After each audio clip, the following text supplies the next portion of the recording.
What if the reason you're exhausted isn't because you're not trying hard enough, but because you've been lied to about sleep your entire life? You followed the rules. You went to bed earlier. You forced yourself to get 7, maybe even 8 hours. You cut back on caffeine. You did everything productivity culture told you to do.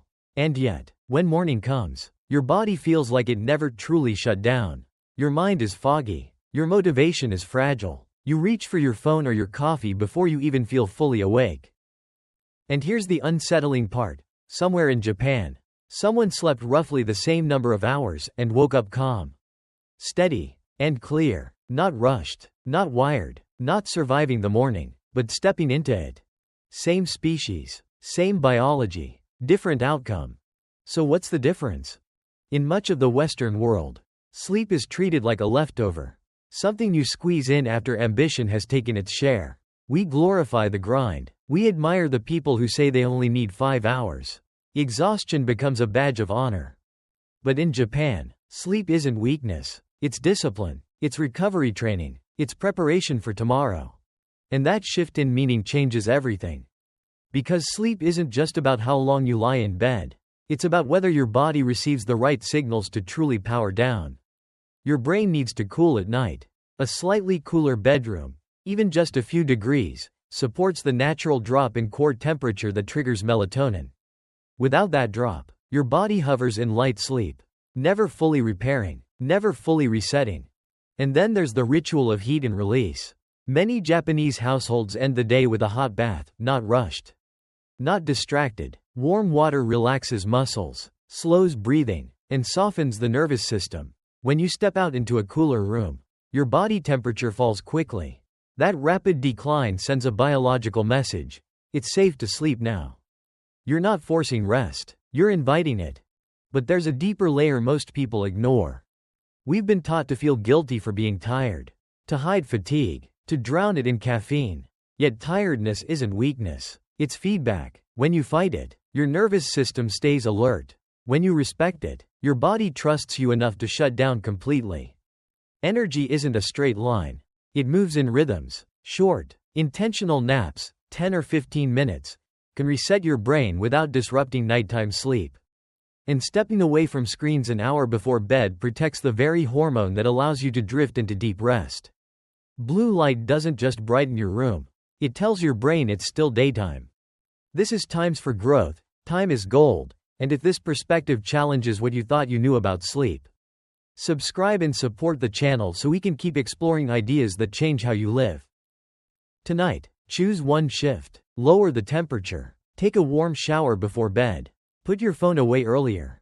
Small changes, aligned with biology, create profound results. Now here's a question for you. When you wake up tired, what do you usually believe? A. I didn't sleep long enough. B. I didn't sleep deeply enough. Comment A or B below. Let's see how many of us have been solving the wrong problem all along. If sleep is discipline, then the first place that discipline begins is not in your mindset, but in your biology. Long before motivation, long before routines, your body follows ancient rhythms written into your nervous system. Every night, whether you notice it or not, your internal temperature begins to fall. Your brain prepares for darkness not by thinking about sleep, but by cooling itself. This drop is not random. It is the gateway to deep rest. In many Japanese homes, nighttime bedrooms are kept noticeably cooler than what most Americans would consider comfortable. Temperatures often range between 13 to 16 degrees Celsius, sometimes slightly higher depending on the season, but almost always on the cooler side. At first glance, that detail seems minor, but physiologically, it is powerful. Your brain must decrease its core temperature by a few degrees to transition fully into slow-wave sleep. The stage responsible for physical repair, immune restoration, and cellular recovery. If the room is too warm, your body works against the environment instead of with it. Blood vessels struggle to release heat. Micro-awakenings become more frequent. You may not remember waking up, but your brain does, and every subtle interruption fragments the depth of your rest. Cooling the room is not about discomfort. It is about cooperation. When the air around you is slightly cool, your body does not need to fight to lower its temperature. Melatonin secretion becomes smoother. Heart rate variability improves. Muscles soften more completely. You enter deeper sleep earlier in the night, which means more restorative cycles before morning arrives. Think of it as removing resistance. Your body wants to descend into sleep. A cooler environment simply removes friction from that descent. But temperature alone is not the full story. What makes the Japanese approach particularly intelligent is the sequence they use before entering that cool environment. At the end of the day, many people in Japan practice a furo, a deliberate, unhurried hot bath. The water is typically around 40 degrees Celsius, warm enough to relax connective tissue and increase circulation without causing stress. This is not a rushed shower squeezed between notifications. It is quiet. It is intentional. It marks a boundary between the demands of the day and the stillness of the night. Immersion in warm water causes vasodilation. Blood flows more freely toward the surface of the skin. Muscular tension, accumulated from hours of subtle stress, begins to dissolve. Cortisol levels gradually decline. Breathing slows. The body shifts from sympathetic dominance, the state of action and alertness, into parasympathetic dominance, the state associated with repair and recovery. Yet the most important moment happens after the bath. When you step out of hot water into a cooler room, your body temperature drops rapidly. That rapid decline amplifies the natural nighttime cooling process. It acts as a biological signal flare, telling your brain that night has truly arrived. Melatonin rises more efficiently. Sleep pressure consolidates instead of scattering. You are no longer trying to force yourself to fall asleep. Your physiology is carrying you there. Contrast this with a common Western pattern: bright overhead lights late into the evening, a quick shower if there is time, then prolonged exposure to screens. The nervous system remains mildly stimulated. Body temperature stays relatively elevated. Light exposure signals daytime to the brain. And then, abruptly, you expect sleep to happen because the clock says it is time. But sleep does not respond to clocks. It responds to cues. Heat followed by coolness is one of the clearest cues you can give your body. It is a conversation in the language your biology understands. There is also a psychological component embedded in this ritual. The act of bathing slowly, without multitasking, creates mental closure. The day is symbolically washed away. Your brain is given permission to shift states. In neuroscience, transitions matter. When you move abruptly from stimulation to darkness without a buffer, your brain carries residual activation into bed.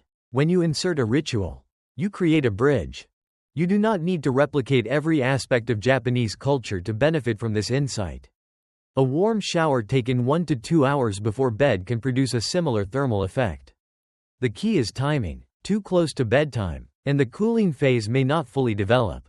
Too early, and the signal weakens, allowing your body to warm, then cool gradually in a dim, quiet environment enhances the probability of deeper sleep cycles. Imagine this sequence. The lights in your home gradually dim. You step into warm water. Your muscles release tension you didn't even realize you were holding. You step out, dry off, and enter a slightly cool bedroom. The air feels fresh. The sheets feel neutral, not stifling. Your breathing is slower than it was an hour ago. By the time your head touches the pillow, your nervous system is already descending. That descent is the difference between sleeping and recovering. When temperature, circulation, and light exposure are aligned, sleep stops feeling like something you chase. It becomes something that unfolds naturally. You fall asleep faster not because you are exhausted, but because your body has received consistent, intelligent signals. Biology before willpower. Sequence before struggle. When you respect the mechanics of how your body transitions into rest, you no longer need to rely on sheer fatigue to knock you unconscious. And that is where true recovery begins, not in forcing yourself to stay in bed longer, but in designing the conditions that allow your body to go deeper. But even when your environment is perfectly designed for rest, there is one force more powerful than temperature or ritual: the meaning you assign to your own exhaustion. In Japan, when someone says, "You look tired," it can carry an undertone of respect. It implies effort, commitment, that you gave something of yourself to the day. Fatigue, in that context, is not a character flaw. It is evidence of participation. In much of the Western world, the story is different. Tiredness is something to conceal. If you admit you're exhausted, it can feel like admitting weakness. So instead of listening to the signal, we override it. Another cup of coffee, another scroll through notifications, another push through the afternoon slump. We treat the body like a machine that should obey, not like a system that communicates. But fatigue is communication. It is your nervous system telling you that energy has been spent and restoration is required. When you ignore that message, you don't eliminate it, you simply force your body to operate under strain. Stress hormones rise to compensate. Alertness becomes artificial, and by the time night arrives, your system is confused. It is both exhausted and overstimulated at the same time. There is a quiet psychological tension in that state. You lie down, but part of you still feels like you should be doing something. Finishing something, proving something. Rest begins to feel undeserved. Sleep, however, depends on safety, not just physical safety, but psychological permission. Your brain will not fully power down if it senses internal conflict. If you believe that being tired means you failed, your nervous system remains subtly guarded. Muscles stay slightly tense. Breathing remains shallow. Thoughts loop. The Japanese reframing of fatigue as a natural and even honorable signal softens that internal resistance. It allows a person to acknowledge, "I have used my energy today," without attaching shame to the statement. That subtle shift changes the emotional climate of the evening. Consider how differently your body responds when you say, "I'm exhausted because I worked hard," versus, "I'm exhausted because I can't handle my life." One interpretation builds dignity, the other builds self-criticism. And self-criticism is activating. It keeps the stress response alive. Modern neuroscience shows that guilt and rumination prolong sympathetic nervous system activity. Even in darkness, even with your eyes closed, your body can remain on low alert if your mind is unsettled. That low-grade activation fragments sleep. You may technically log enough hours, but the quality of those hours suffers. Changing the meaning of tiredness interrupts that cycle. Instead of fighting fatigue, you can recognize it as data. Instead of masking it, you can respond to it strategically. Perhaps that means adjusting your workload tomorrow. Perhaps it means going to bed earlier without framing it as defeat. Perhaps it simply means acknowledging that rest is maintenance, not indulgence. There is something profoundly stabilizing about treating your limits with respect. When you stop arguing with your body, it stops defending itself. The nervous system softens more quickly. Breathing deepens without effort. The transition into sleep becomes less dramatic and more natural. This does not mean surrendering ambition. It means redefining strength. Strength is not the ability to ignore exhaustion indefinitely. Strength is the wisdom to recognize when recovery will make you more effective tomorrow. When you tell yourself, "I'm human," instead of, "I'm weak," you remove a layer of internal pressure. That release is not just emotional. It is physiological. Your body feels it. And over time, that change in interpretation transforms the way you rest. Sleep becomes less of a battle and more of a collaboration. You are no longer forcing shutdown through sheer depletion. You are allowing restoration because you understand that energy is cyclical. The meaning you attach to fatigue determines whether your nights are spent in quiet repair or restless resistance. What makes this even more unsettling is that by the time you recognize the pattern, it may already be shaping your identity. There is a quiet danger in believing that dramatic change requires dramatic action. Most people wait for a breakthrough moment, a crisis, a wake-up call, a burst of motivation strong enough to override years of inertia. But the truth is more uncomfortable than that. Your life is not shaped by intensity. It is shaped by repetition. And repetition is subtle enough to go unnoticed while it rewires who you are becoming. Think about the habits you perform without thinking. The way you reach for your phone the moment silence appears. The way you negotiate with yourself when discipline feels inconvenient. The way you postpone the difficult task and justify it with, "I'll start tomorrow." None of these moments feel defining. They feel small, harmless, temporary, but repeated daily, they form a pattern, and patterns harden into identity. This is where most people lose the battle without realizing they're in one. You don't become confident in a single act of courage. You become confident by keeping promises to yourself when no one is watching. You don't become disciplined by grinding for one intense week. You become disciplined by choosing the harder option in ordinary, forgettable moments. Identity is not declared, it is accumulated. And here's the deeper layer. Your brain is constantly scanning for evidence of who you are. Every action you take becomes a vote. Skip the workout? A vote for, I'm inconsistent. Finish it anyway? A vote for, I follow through. Read 10 pages instead of scrolling? A vote for, I invest in growth. The scale tips slowly, almost invisibly, but it does tip. This is why environment matters more than willpower. If your surroundings constantly cue distraction, comfort, and immediacy, you will default to them, not because you are weak, but because you are human. Friction determines behavior. Lower the friction for what you want. Raise it for what you don't. Put the book on your desk. Leave your phone in another room. Schedule the session before motivation becomes negotiable. Design reduces dependence on emotion. There's also a psychological trap hidden in comparison.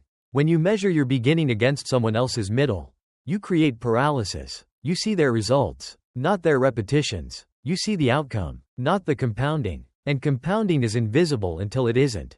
The person who seems naturally disciplined has simply cast more consistent votes over time.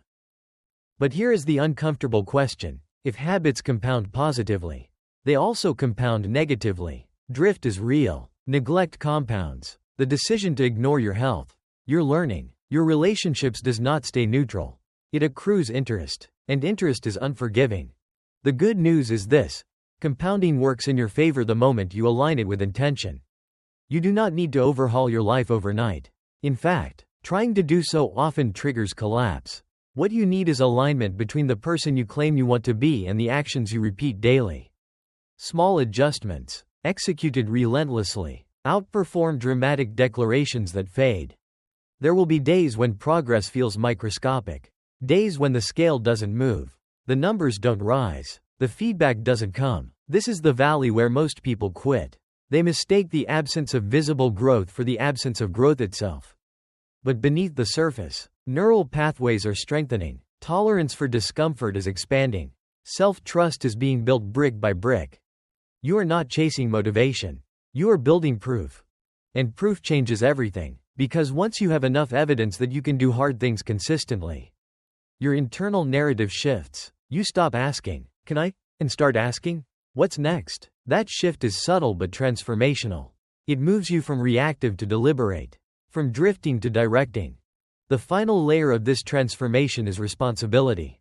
Not blame. Responsibility. Blame anchors you in the past. Responsibility anchors you in choice. You may not control your starting point, your circumstances, or the timing of opportunity, but you control the next repetition, and the next one after that.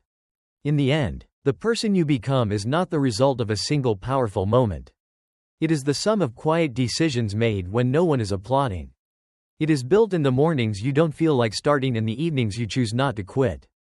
It is shaped in the unseen. And if repetition is already shaping you every day, the only real question left is this: are you letting it happen by default? Or are you directing it with intention? And when you finally understand that repetition is shaping you, whether you notice it or not, a deeper question emerges.